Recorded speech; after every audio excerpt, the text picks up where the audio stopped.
Hey everyone, welcome back to the Jedok Geom series, where we explore the Admiral sword, a Korean Joseon Dynasty sword form. Now if you haven't seen our previous videos, you can check them out above.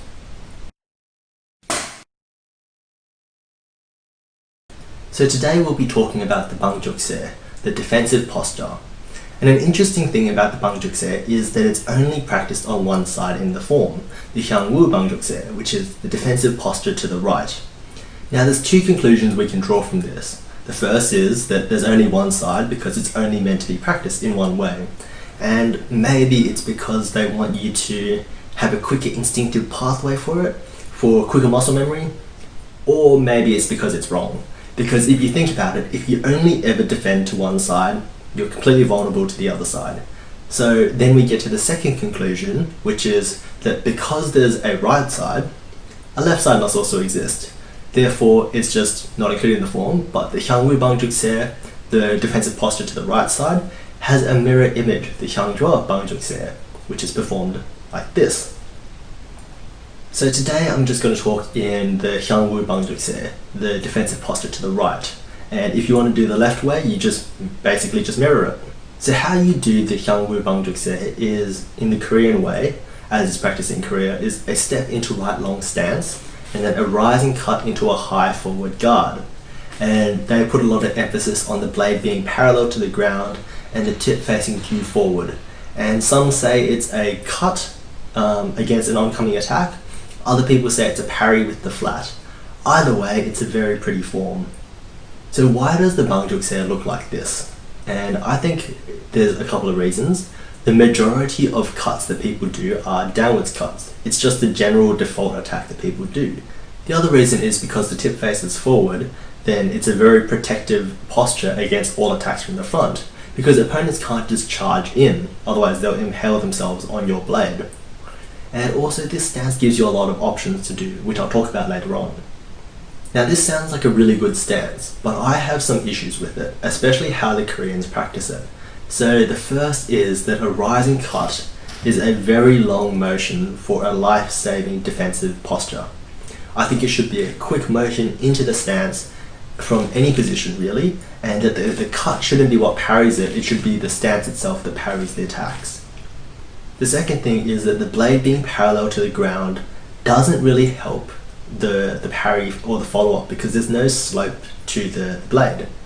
So I think that the tip should be slightly pointed towards the ground, and in that way then it'll help you with winding around a cut for a counter maneuver. And it'll make it a little bit easier because then the blade's got somewhere to go rather than just contacting on a horizontal surface.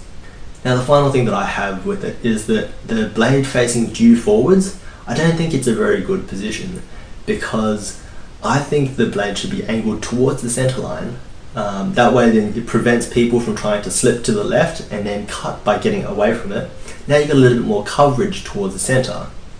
The other thing is that with the blade facing due forwards, then it's a very 2D guard. You've only got a guard in a very 2D plane. Whereas when you angle it inwards, suddenly you have 3 dimensions of coverage. You've got high, you've got forwards, and also you've got a bit of the side. Now let's talk about the options that you can do from the Hyangwoo Bangjukse. So my personal favorite is a winding parry into a counter into the right downwards cut, like this.